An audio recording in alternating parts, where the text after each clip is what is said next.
He repasado esos 10 minutos tantas veces, que probablemente podría recitarlos en sueños, fotograma por fotograma, como una película que nunca quise ver 2 veces. 10 minutos.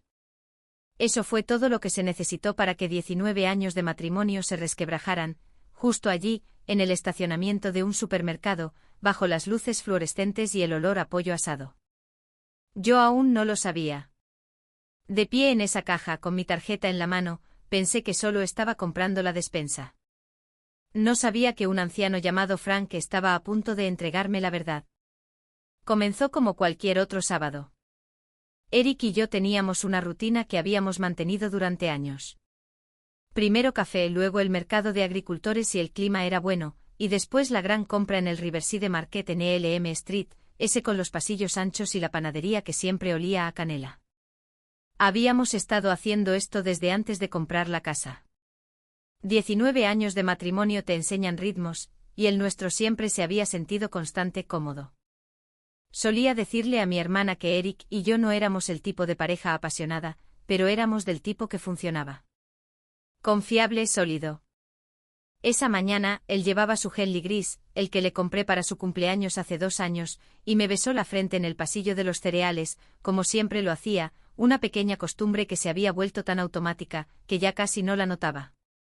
Llenamos el carrito como siempre, él agarrando a propósito la marca de café equivocada solo para hacerme reír, y yo poniendo los ojos en blanco y metiendo la correcta. En fin, normal, ordinario, el tipo de sábado que olvidas en el momento en que termina. Llegamos a la fila para pagar alrededor de las 11. Lo recuerdo porque la tienda comenzaba a llenarse, familias empujando carritos con niños pequeños malhumorados, y una pareja mayor delante de nosotros discutiendo suavemente sobre cupones. Eric me tocó el codo y se inclinó. Voy a salir un momento, dijo. 10 minutos. Necesito atender una llamada. La cuenta de Whitmore es un desastre. Asentí. Esto no era inusual. Eric era asesor financiero y las llamadas de fin de semana ocurrían con más frecuencia de lo que a cualquiera de los dos nos gustaba. Le dije que fuera, que yo me encargaba, y él me sonrió con esa sonrisa fácil y cálida que me había ayudado a superar pérdidas de empleo, la enfermedad de mi madre, y cada año difícil en el medio, y caminó hacia la salida. Terminé de poner las compras en la cinta, pagué, y empaqué todo yo misma mientras esperaba, porque eso es lo que haces. Mantienes tus manos ocupadas. Pasaron 5 minutos, luego 10. Revisé mi teléfono. Ningún mensaje. Me quedé cerca de las puertas de salida, con 2 bolsas llenas colgando de cada brazo, escaneando el estacionamiento buscándolo a él, a nuestro Highland de azul marino, a cualquier cosa. 15 minutos. Sentí el primer destello de inquietud. Pequeño y estúpido, del tipo que te convences a ti misma de ignorar. Probablemente solo estacionó más atrás. Probablemente todavía está al teléfono, caminando de un lado a otro. Casi salí a buscarlo yo misma. Fue entonces cuando Frank me encontró. Tendría unos 63 años, canoso, y llevaba el chaleco verde de la tienda con una placa plastificada que decía Frank 22 años. Lo había visto antes reponiendo estantes, siempre amable, siempre lento y cuidadoso con los clientes mayores que necesitaban ayuda para alcanzar cosas. Se me acercó con una expresión que no pude descifrar en ese momento. No era urgencia exactamente, algo más cuidadoso que eso, algo que parecía que había ensayado lo que estaba a punto de decir. Señora, dijo en voz baja, mirando más allá de mí hacia las cajas, como si no quisiera que nadie más lo oyera. Creo que debería venir conmigo. Me reí un poco confundida. ¿Hay algún problema con mi tarjeta? No respondió a eso. Solo señaló hacia un pasillo cerca del mostrador de la farmacia, una puerta que decía «Solo empleados», y algo en su rostro hizo que la risa muriera en mi garganta. Lo seguí. Mis bolsas todavía colgaban de mis brazos. Recuerdo ese detalle específicamente, lo absurda que debí parecer al entrar en la oficina de seguridad de un supermercado, todavía sosteniendo 2 bolsas de compras, como si estuviera a punto de hacer una entrega. La oficina era pequeña, desordenada, una pared de monitores parpadeando con imágenes en blanco y negro de diferentes rincones de la tienda. Frank se sentó en el escritorio y buscó una grabación, sus dedos moviéndose con la facilidad de alguien que había hecho esto antes, que había tenido que mostrar grabaciones a la gente antes. No explicó de inmediato. Simplemente presionó reproducir.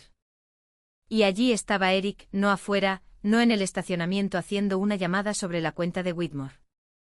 Estaba en un pasillo trasero cerca del muelle de carga, el que los clientes no debían usar, de pie cerca de una mujer que no reconocí. Cabello rubio oscuro, quizás a mediados de los 40, vistiendo un blazer que parecía más adecuado para una oficina que para una compra de sábado. No se estaban tocando. No había nada escandaloso en la grabación, nada a lo que pudiera señalar y llamar prueba de algo específico, pero había una familiaridad en la forma en que estaban parados, la forma en que la mano de ella descansó brevemente en su antebrazo antes de retirarse, la forma en que él inclinó la cabeza hacia ella, como si hubieran tenido esa conversación 100 veces antes. No es la primera vez, dijo Frank sin ser cruel. Lo he visto aquí atrás algunas veces en los últimos meses. No estaba seguro de si debía decir algo, pero mi esposa, ella falleció hace unos años, y siempre deseé que alguien le hubiera dicho las cosas antes y no después. Entonces se encogió de hombros, como si la explicación le costara algo. Supuse que querría saber.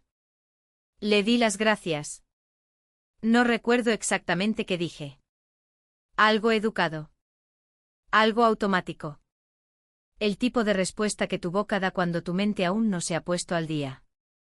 Salí de nuevo por la tienda, pasé las cajas y llegué al estacionamiento. Y allí estaba Eric, apoyado en el Highlander con el teléfono en el bolsillo, sonriendo como si nada en el mundo estuviera mal. Perdón por la demora. Whitmore es una pesadilla. Me quitó las bolsas de las manos, me dio un beso en la mejilla. Le devolví la sonrisa. No dije absolutamente nada. El camino a casa fue silencioso, de la manera en que siempre lo era. Eric hablando sobre la situación fiscal de algún cliente. Yo asintiendo en los momentos adecuados. Nada en mi rostro delataba nada. 19 años de matrimonio, y resultó que era mejor ocultando cosas de lo que jamás imaginé. O quizás solo necesitaba tiempo. Tiempo para entender lo que realmente había visto. Tiempo para decidir qué iba a hacer con ello. Esa noche, después de la cena, después de nuestra rutina habitual de lavar los platos, ver las noticias y leer en la cama, noté algo que nunca había visto en 19 años juntos. Eric se estiró, volteó su teléfono boca abajo, y lo deslizó debajo de la almohada antes de quedarse dormido. Me quedé allí en la oscuridad a su lado durante mucho tiempo, mirando al techo, escuchándolo respirar. No lo confronté. Quiero ser honesta sobre eso porque sé que algunas personas lo habrían hecho. Algunas mujeres lo habrían despertado a sacudidas esa misma noche y exigido respuestas, lanzando acusaciones por el dormitorio como cuchillos. Esa nunca he sido yo. Soy el tipo de persona que necesita el panorama completo antes de hacer un movimiento. Y ese sábado por la noche, acostada junto a un hombre que creía conocer por completo, entendí que solo había visto un fragmento de algo mucho más grande. Así que decidí esperar, observar, aprender. A la mañana siguiente compré un pequeño cuaderno, de los sencillos, con una cubierta negra, y comencé a escribir cosas. Se sintió extraño al principio, casi como si lo estuviera traicionando solo por prestar atención. Pero me dije a mí misma que simplemente estaba recopilando hechos, de la misma manera que el propio Eric me había enseñado a hacer cuando discutíamos sobre finanzas al principio de nuestro matrimonio. No reacciones emocionalmente, solía decir, mira los números. Mira el patrón. Así que eso fue lo que hice. Busqué el patrón, fechas, horas, las excusas que daba para llegar tarde o no estar localizable. Lo anoté todo en ese cuaderno guardado en el cajón de mi mesita de noche, debajo de una pila de revistas viejas. Cada reunión con un cliente que se alargaba. Cada llamada telefónica que tomaba en el porche trasero con la puerta cerrada. Cada jueves por la noche que llegaba a casa oliendo vagamente a un restaurante que no reconocía, afirmando que era un almuerzo de negocios que se había extendido hasta la tarde. En una semana y media, el patrón se volvió innegable. Todos los jueves sin falta, cada segundo martes como un reloj. Siempre vinculado a algún vago nombre de cliente que nunca podía precisar del todo. Whitmore, luego Sanderson, Luego una compañía llamada Ashford Group que nunca le había oído mencionar antes de ese mes. Comencé a darme cuenta de que no eran excusas espontáneas. Estaban programadas, practicadas. Un hombre no desarrolla accidentalmente un patrón recurrente de desapariciones quincenales, a menos que esté protegiendo algo a propósito. Un martes le dije a Eric que tenía una cena de clientes propia. Una mentira, mi primera mentira real para él en 19 años, y salió de mi boca más fácil de lo que esperaba. En lugar de eso conduje hasta el pequeño centro de negocios junto a la Ruta 9, el que él había mencionado de pasada como la ubicación de su reunión del grupo Ashford. Aparqué al otro lado de la calle, a la sombra del toldo de una tintorería, y esperé. Eric llegó primero justo a tiempo vestido con su traje gris carbón, el que usaba para lo que él llamaba clientes importantes. Entró en una cafetería. Reconocí Bellemis, el tipo de lugar con ladrillo visto y espresso caro. 20 minutos después, llegó una mujer. La reconocí al instante de la grabación de seguridad. Cabello rubio oscuro, el mismo blazer o uno muy parecido.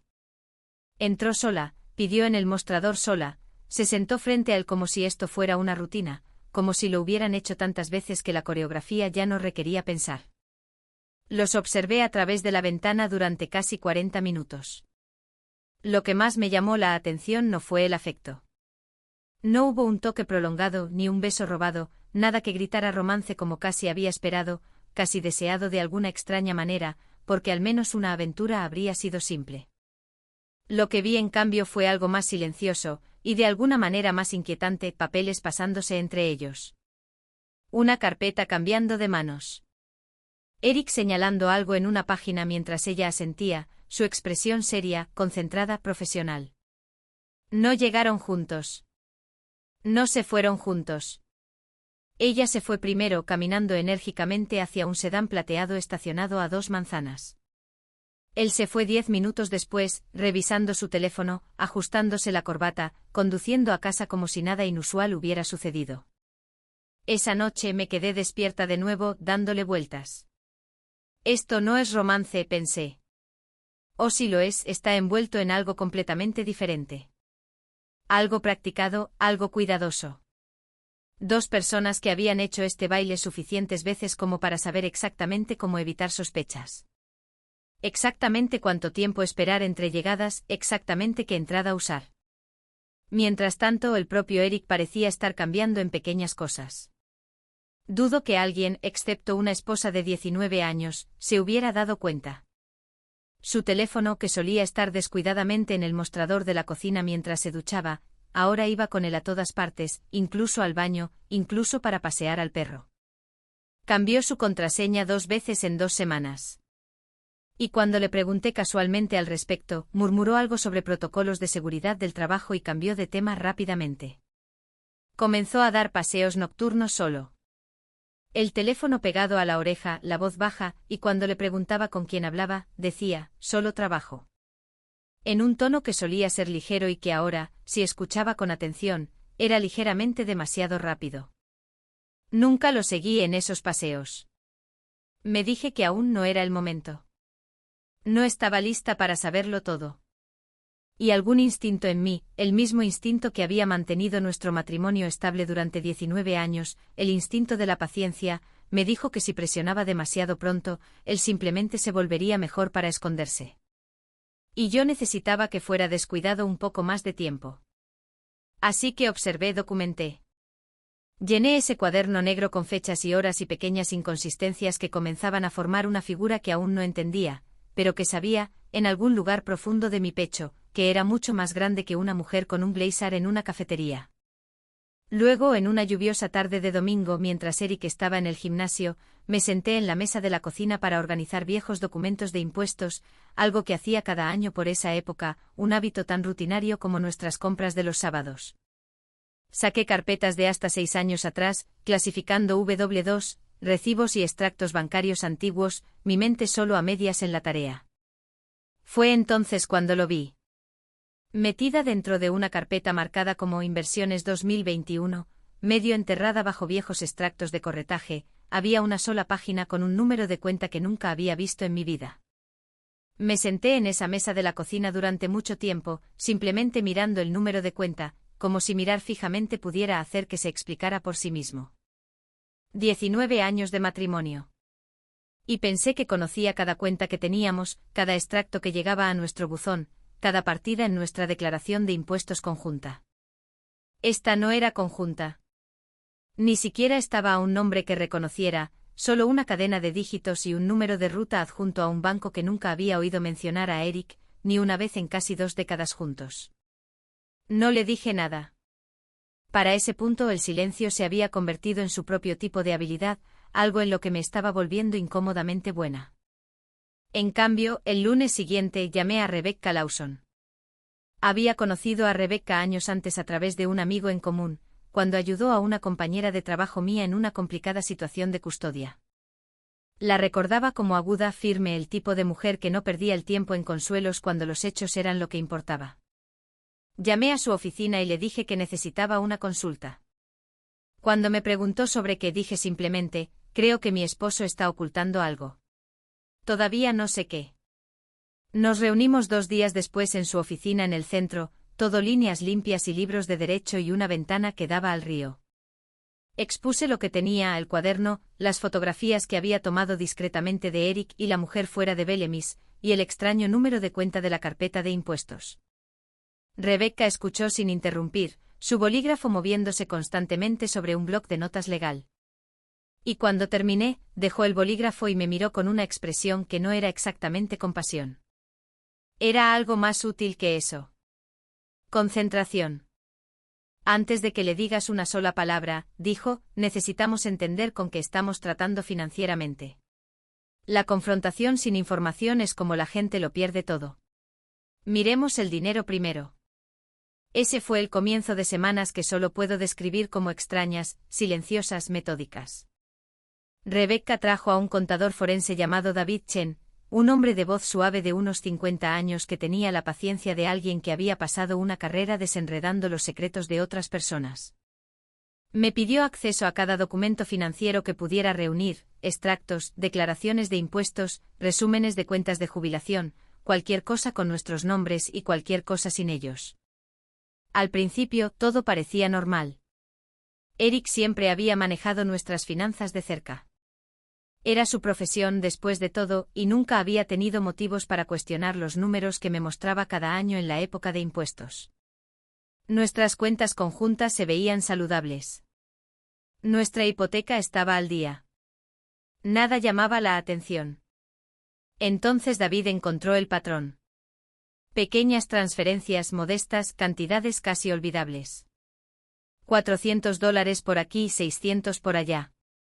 Saliendo de una cuenta de negocios que Eric manejaba de forma independiente, siempre manteniéndose justo por debajo del umbral que normalmente activa los informes bancarios automáticos. Ocurrían mensualmente, a veces 2 veces al mes, siempre en fechas inconsistentes que habrían parecido aleatorias a una mirada casual.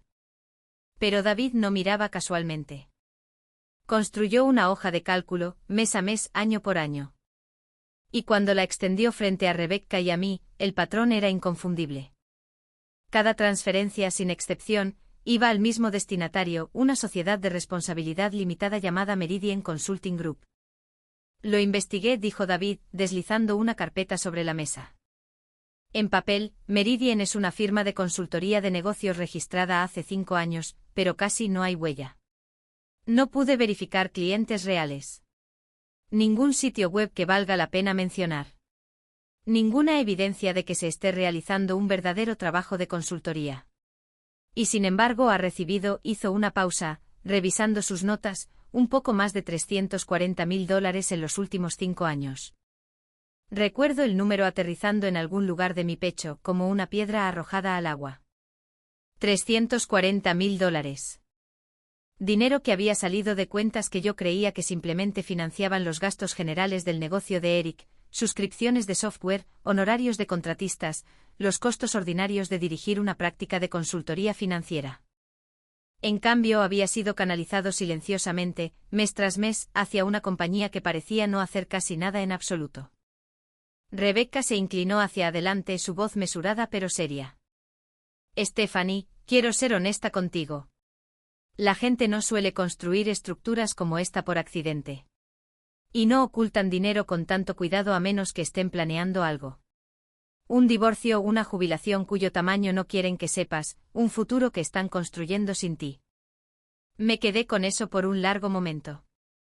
Mi mente volvió a la cafetería, a la carpeta pasada entre Eric y la mujer, a la forma cuidadosa y practicada en que habían evitado llegar o irse juntos. Había asumido tontamente quizás que lo que los conectaba era emocional, una aventura, incluso una larga, incluso una seria, era algo que eventualmente podría haber entendido. Doloroso sí, pero comprensible de la manera en que la debilidad humana es comprensible. Esto era diferente. Esto se sentía diseñado. Creo, dije lentamente probando las palabras mientras las pronunciaba, que ella no es solo alguien con quien se está viendo. Creo que está conectada con esta compañía de alguna manera. Rebecca y David intercambiaron una mirada que no pude leer del todo. Eso es exactamente lo que vamos a averiguar, dijo Rebecca. David, ¿puedes obtener los registros de propiedad de Meridian? A David le tomó 3 días más. Los registros corporativos en nuestro estado no siempre eran sencillos, especialmente para las SRL más pequeñas que se habían establecido a través de agentes registrados específicamente para ocultar la propiedad. Pero David fue paciente y minucioso. Y un jueves por la noche, apropiadamente uno de los días que se había convertido en parte del patrón regular de Eric, sonó mi teléfono. Encontré al propietario registrado, dijo David. Su voz era cuidadosa, la voz de un hombre que había dado noticias difíciles antes, y sabía que no había una manera suave de hacerlo. Te estoy enviando el documento ahora. Abrí el archivo con las manos, no del todo firmes. Una sola página oficial y sin nada destacable en su formato, que enumeraba al miembro fundador y único propietario de Meridian Consulting Group. Miré el nombre durante un largo momento antes de que se registrara por completo. Era ella, la mujer del supermercado, la mujer de Bellemis, la mujer cuya mano había descansado brevemente en el antebrazo de mi esposo en una grabación de cámara de seguridad que lo había cambiado todo. Su nombre era Natalie Brooks. Natalie Brooks. Dije el nombre en voz alta una vez, sola en mi auto en el estacionamiento después de salir de la oficina de Rebecca, solo para ver cómo se sentía en mi boca. Se sentía como nada. El nombre de una extraña, ordinario y sin importancia, unido a una mujer que aparentemente había estado remodelando silenciosamente mi vida durante años sin mi conocimiento. Comencé a investigarla, de la manera que imagino que la mayoría de la gente lo hace cuando descubre que un extraño se ha vuelto central en su matrimonio. Cuidadosamente, obsesivamente, tarde en la noche con una taza de té enfriándose junto a mi laptop mientras Eric dormía arriba, sin saber nada. La presencia en línea de Natalie era pulcra, profesional, exactamente lo que esperarías de alguien que quería proyectar competencia. Su LinkedIn la describía como una consultora de negocios estratégica especializada en asociaciones de crecimiento. Su foto de perfil la mostraba con el mismo estilo de blazer que había visto en Bellemis, sonriendo con la sonrisa confiada y practicada de alguien acostumbrado a ser tomado en serio en salas llenas de hombres. Pero Rebecca, siempre minuciosa, fue más allá de un vistazo a LinkedIn. Hizo que un asistente legal buscara registros judiciales públicos, y lo que surgió pintó un cuadro diferente al que Natalie había construido en línea. 2 demandas civiles de casi una década antes. Una de un ex socio comercial que alegaba incumplimiento de contrato, otra de un inversor que afirmaba haber sido engañado sobre la rentabilidad de una empresa que Natalie había ayudado a dirigir. Ambos casos habían terminado en acuerdos, silenciosos y no revelados. El tipo de resolución que hace que un problema desaparezca de la conversación pública sin admitir nunca la culpa. Nada criminal, aclaró Rebecca cuando me mostró los documentos. Nada que se sostuviera como fraude por sí solo, pero es un patrón. Asociaciones fallidas, gente que se queda con el problema, y ahora una empresa de consultoría con casi ningún negocio real, financiada silenciosamente por tu esposo. No dije mucho en respuesta. Estaba empezando a entender que los patrones eran toda la historia aquí. No una traición dramática, sino años de pequeños y cuidadosos movimientos, cada uno sin importancia por sí solo, cada uno parte de algo mucho más grande cuando finalmente los veías juntos.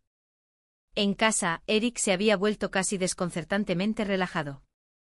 Era extraño observarlo durante esas semanas, sabiendo lo que ahora sabía, y viendo lo poco que parecía pesarle.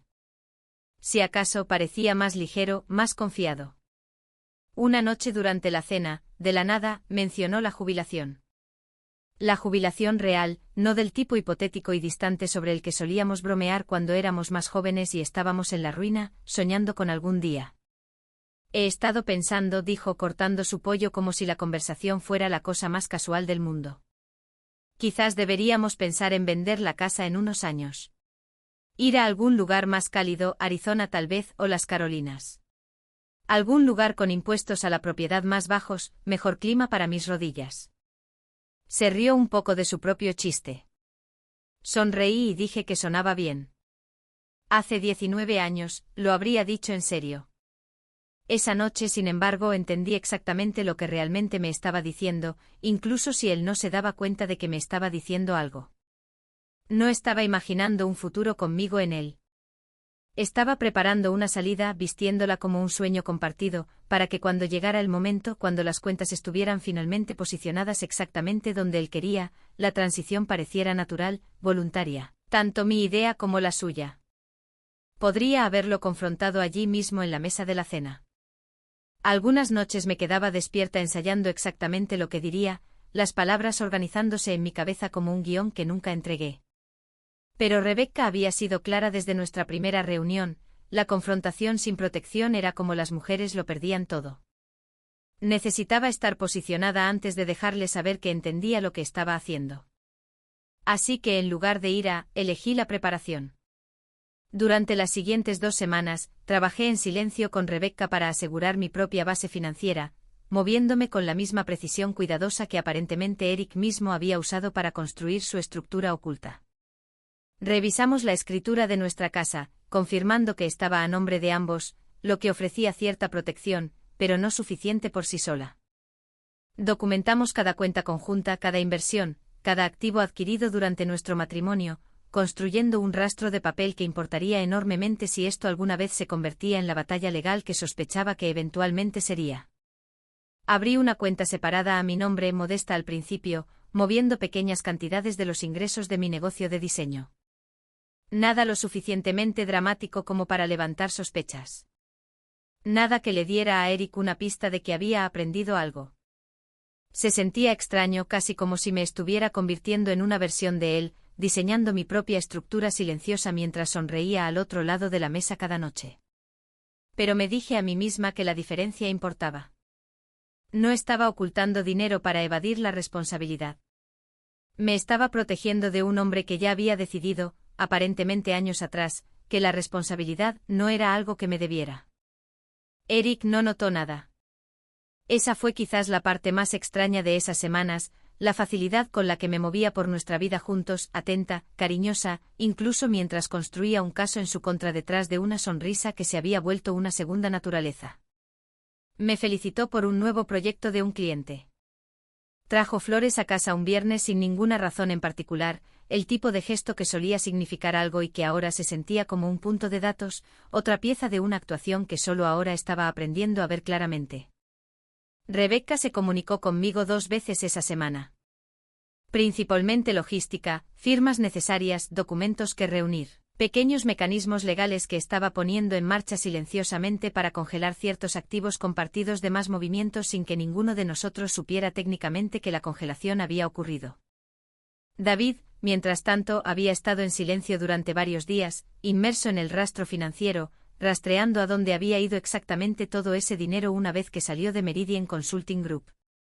Luego, un jueves por la noche, mientras Eric estaba fuera, predeciblemente en lo que me había dicho que era una cena de clientes tardía, David llamó. Stephanie, dijo, y algo en su voz me hizo sentarme antes de darme cuenta de que lo estaba haciendo. Encontré a dónde va realmente el dinero. No se queda en la SRL. Se está moviendo a otro lugar por completo. David preguntó si podía pasar por la oficina de Rebecca a la mañana siguiente en lugar de explicar todo por teléfono, y algo en la forma cuidadosa en que lo dijo me indicó que esta no era una conversación para una llamada nocturna apresurada. Apenas dormí esa noche.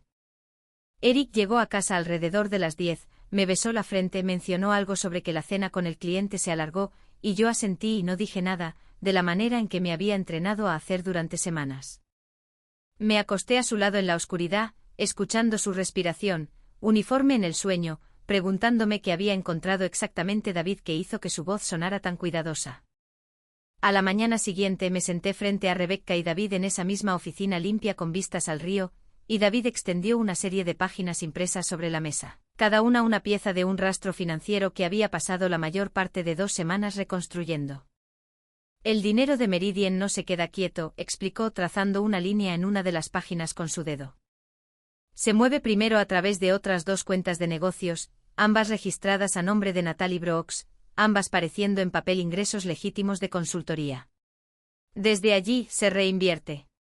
Bienes raíces, en su mayoría propiedades de inversión, 3 de ellas hasta ahora que he rastreado, todas compradas bajo diferentes empresas fantasma, diferentes nombres, diferentes agentes registrados. Pero la fuente de financiación se remonta al mismo lugar cada vez.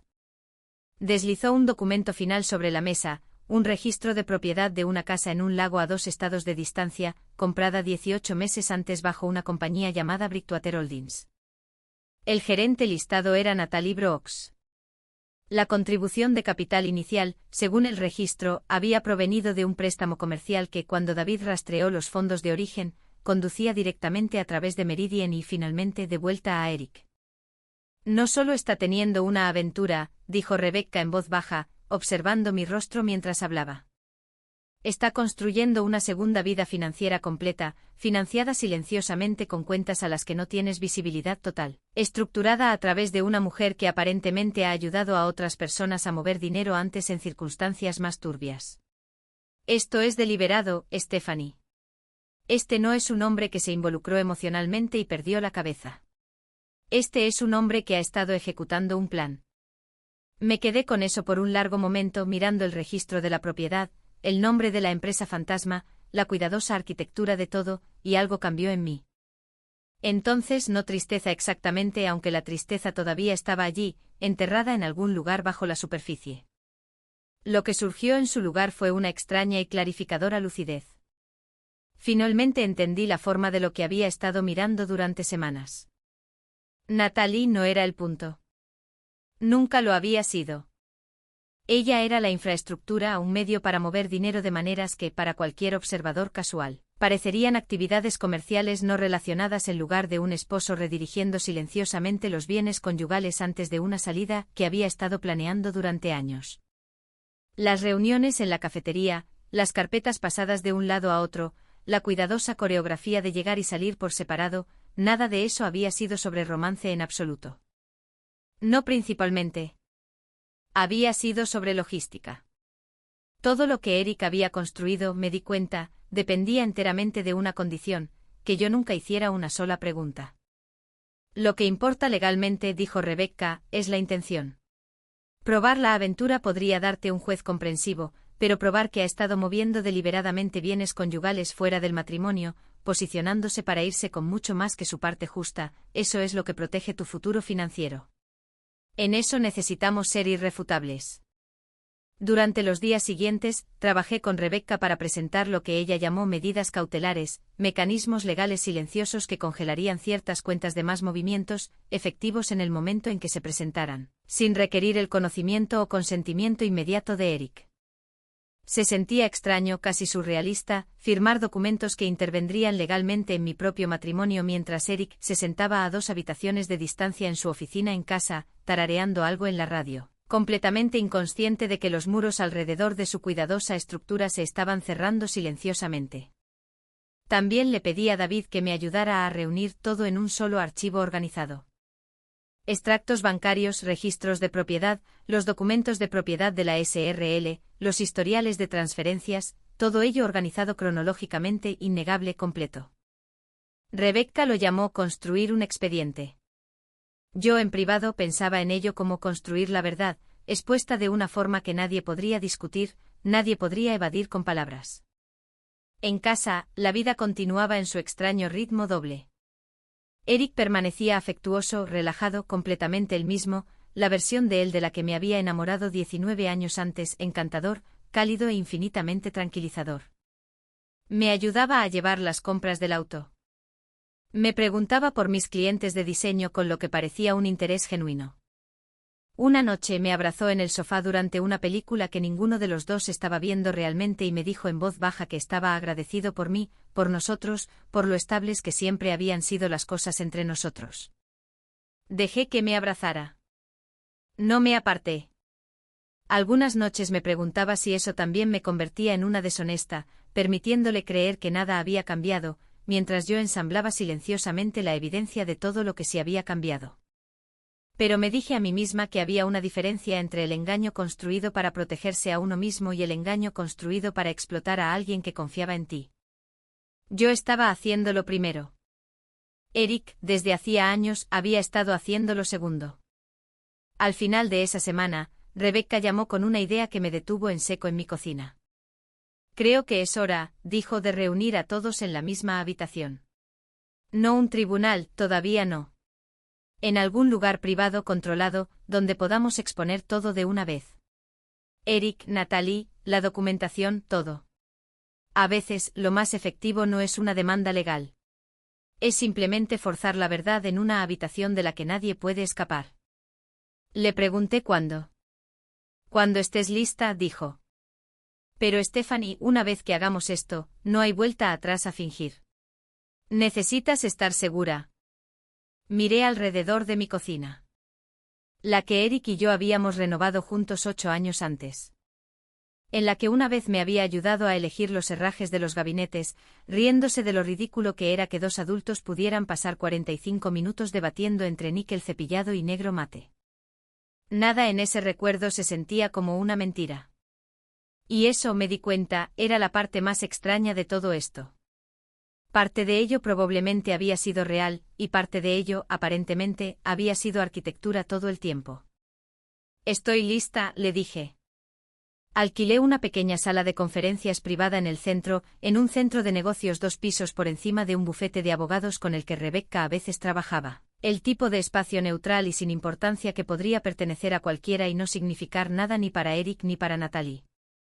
Paredes de cristal que daban a un pasillo, una mesa larga con 8 sillas, una jarra de agua que nadie terminaría tocando. Lo elegí deliberadamente. Nada en él susurraba hogar, ni matrimonio, ni 19 años de historia compartida. Era simplemente una habitación, y las habitaciones no toman partido. Invité a Eric yo misma, llamándolo un martes y diciéndole que necesitaba discutir algo importante sobre nuestras finanzas.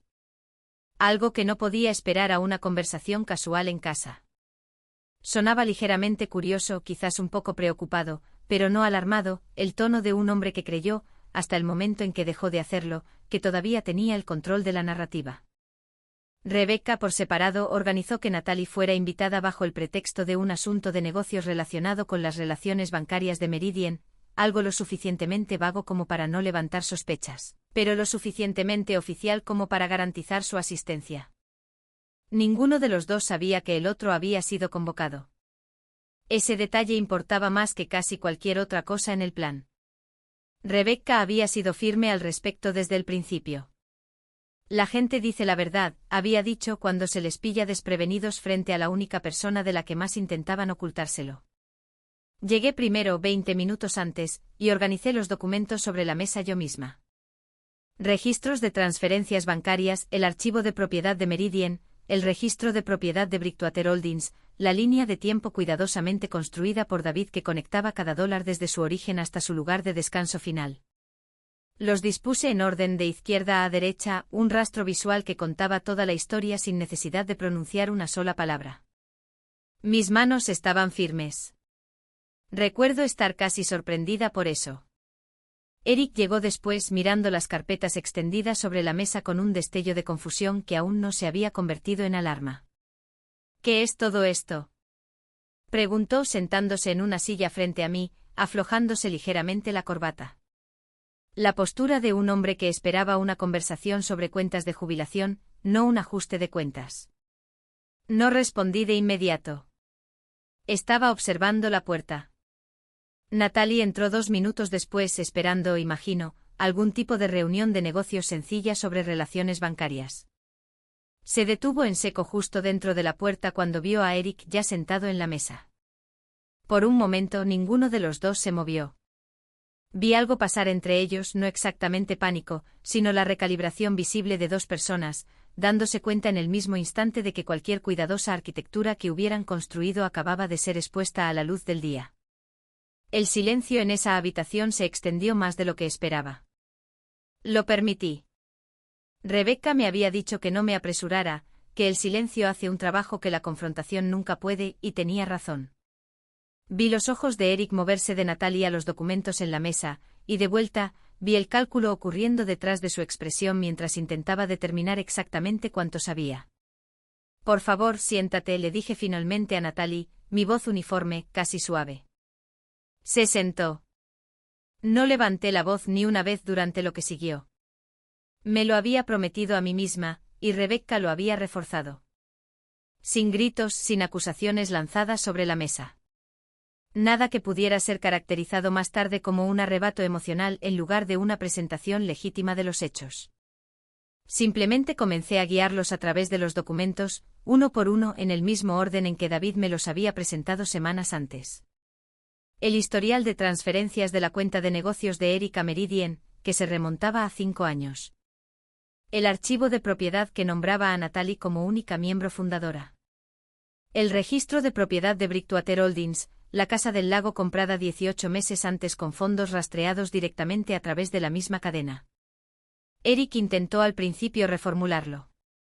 Esta es una relación de negocios legítima, dijo, su voz con la confianza practicada que imagino usaba con clientes nerviosos. Meridian hace trabajo de consultoría para varias de mis cuentas. No hay nada ilegal en eso.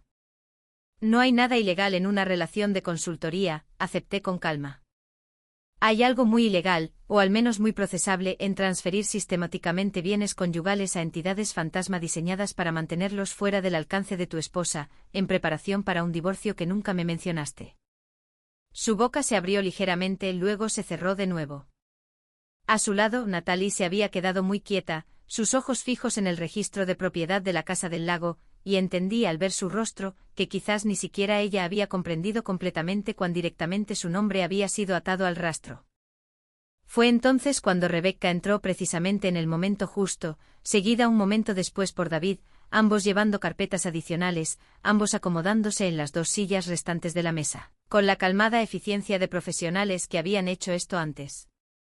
La expresión de Eric cambió de nuevo, el color drenando ligeramente de su rostro mientras registraba exactamente lo que era esta habitación en realidad. No una conversación, una presentación, un caso ya construido, ya completo, esperando solo este momento exacto para ser puesto frente a él. Señor Adams, dijo Rebecca, su tono nítido y completamente profesional. Todo lo que tiene delante ya ha sido revisado por contabilidad forense. Tenemos 5 años de transferencias documentadas, registros de propiedad y archivos corporativos que establecen un claro patrón de ocultación de activos. Quiero ser directa con usted. Esto no es una negociación sobre si estos documentos existen. Es una conversación sobre lo que sucede a continuación. Eric me miró y luego realmente me miró, de una manera que no lo había hecho en semanas, quizás meses. Vi algo desmoronarse detrás de sus ojos. No exactamente culpa, todavía no, pero el pánico específico de un hombre que se da cuenta de que la mujer al otro lado de la mesa ha pasado semanas construyendo un caso completo, mientras él se felicitaba a sí mismo por lo bien que iba todo. Stephanie comenzó. ¿Puedo explicarlo? Lo sé, dije en voz baja. Exactamente por eso estamos aquí. Rebecca metió la mano en su bolso y sacó un último sobresellado, de aspecto oficial, y lo deslizó lentamente sobre la mesa hasta que se detuvo directamente frente a Eric. Él lo miró fijamente por un largo momento antes de alcanzarlo. Sus manos, por primera vez en toda la noche, visiblemente temblorosas. Lo abrió. Su rostro se puso completamente pálido. Dentro del sobre había 3 documentos, y vi los ojos de Eric moverse por cada uno, su expresión cambiando con cada página que pasaba. El primero era una orden formal de protección de activos que Rebecca ya había presentado, congelando cualquier movimiento futuro en las cuentas que David había rastreado con efecto inmediato. El segundo era un mandato judicial financiero relacionado específicamente con Meridian y las propiedades conectadas a él. Un mecanismo legal que requeriría la divulgación y contabilidad completa de cada dólar que había pasado por esos canales en los últimos 5 años. El tercero era nuestra petición de divorcio, ya redactada, ya firmada por mi parte, esperando solo que se rellenara la fecha. Eric dejó los papeles lentamente, sus manos aún no del todo firmes, y por un largo momento no dijo nada en absoluto. Lo vi entender, en tiempo real, esto no era el comienzo de una conversación. Era el final de una que en realidad había comenzado semanas antes, sin que él supiera que estaba sucediendo. «Ya has...» comenzó, luego se detuvo mirando a Rebecca, a David, a las carpetas todavía extendidas sobre la mesa. «Esto ya está presentado». «Parte de ello», dijo Rebecca con ecuanimidad. «El resto lo estará, dependiendo de cómo vaya la próxima conversación». Eric me miró de nuevo, y pude ver que buscaba algo que decir. Alguna versión de los hechos que pudiera suavizar lo que estaba tan claramente expuesto frente a él. «Iba a explicarlo todo», dijo finalmente, su voz más baja ahora, despojada de la confianza que había llevado cuando entró por primera vez en la habitación. «Solo necesitaba más tiempo. Iba a decírtelo, Stephanie, te juro que sí». Creí en ese momento que una parte de él realmente pensaba que eso era verdad, que en algún lugar de su mente tenía una versión de la historia en la que eventualmente me sentaba y confesaba todo suavemente, en sus propios términos, en un momento de su elección. Pero esa versión requería que mi ignorancia durara exactamente el tiempo que él necesitara, y ni un día más. Requería que siguiera confiando en él, justo hasta que él decidiera que ya no necesitaba hacerlo. «No construiste un futuro para nosotros», dije en voz baja. Y recuerdo lo tranquila que sonaba mi propia voz, lo extraña que se sentía esa calma, dado todo lo que había debajo. «Construiste uno que solo funcionaba si yo nunca lo descubría». Natalie no había hablado durante todo esto. Se sentó muy quieta, sus ojos moviéndose entre los documentos y el rostro de Eric. Y cuando finalmente la miré directamente, ella fue la primera en apartar la mirada. Recogió su bolso. Un momento después se levantó y salió de la habitación sin una sola palabra, ni una disculpa, ni una negación, nada. Creo que, de una manera extraña, eso me dijo todo lo que necesitaba saber sobre cuánto de esto había sido genuinamente sobre afecto, y cuánto había sido simplemente un negocio que se había sentido demasiado cómoda realizando. Eric se quedó un rato más, diciendo cosas que en su mayoría no recuerdo ahora. Disculpas que se mezclaron en una especie de ruido de fondo. Lo que sí recuerdo es el momento en que finalmente entendió que nada de lo que dijera en esa habitación iba a cambiar nada, porque las decisiones ya se habían tomado semanas antes, en silencio, mientras él estaba ocupado creyendo que todavía tenía todo el control. Se fue eventualmente el sobre todavía en la mesa, su contenido ya no era algo que pudiera fingir no haber visto. Los meses que siguieron no fueron dramáticos, de la manera que una vez imaginé que podrían ser, cuando empecé a llevar ese cuaderno negro. No hubo una confrontación explosiva más allá de esa sala de conferencias. Ni escenas públicas ni gritos, solo papeleo y abogados y el lento y poco glamoroso proceso de desenredar 19 años de una vida compartida, en 2 vidas separadas. La documentación de David se mantuvo firme exactamente como Rebecca había prometido. La casa que habíamos renovado juntos, que albergaba 8 años de recuerdos, incluyendo 45 minutos debatiendo herrajes de gabinetes, siguió siendo mía. Mis finanzas, cuidadosamente protegidas en esas semanas silenciosas antes de la reunión, permanecieron intactas. No busqué venganza. No realmente, aunque entiendo por qué algunas personas podrían esperar ese final de una historia como esta. No necesitaba que Eric fuera humillado públicamente o castigado más allá de lo que los propios hechos exigían. Lo que quería al final era simplemente lo que era mío, protegido y seguro, y la verdad expuesta con suficiente claridad para que nadie, incluido el propio Eric, pudiera fingir que había sido otra cosa que lo que fue. Fundé mi propia firma de diseño la primavera siguiente, algo de lo que había hablado durante años, pero para lo que nunca encontré el coraje mientras estaba ocupada construyendo una vida alrededor de los planes de otra persona. Se sintió extraño al principio, firmar un contrato de arrendamiento solo con mi nombre, pero la extrañeza se desvaneció más rápido de lo que esperaba. Hay un tipo particular de paz que no proviene de ganar, sino de entender finalmente exactamente dónde estás parada.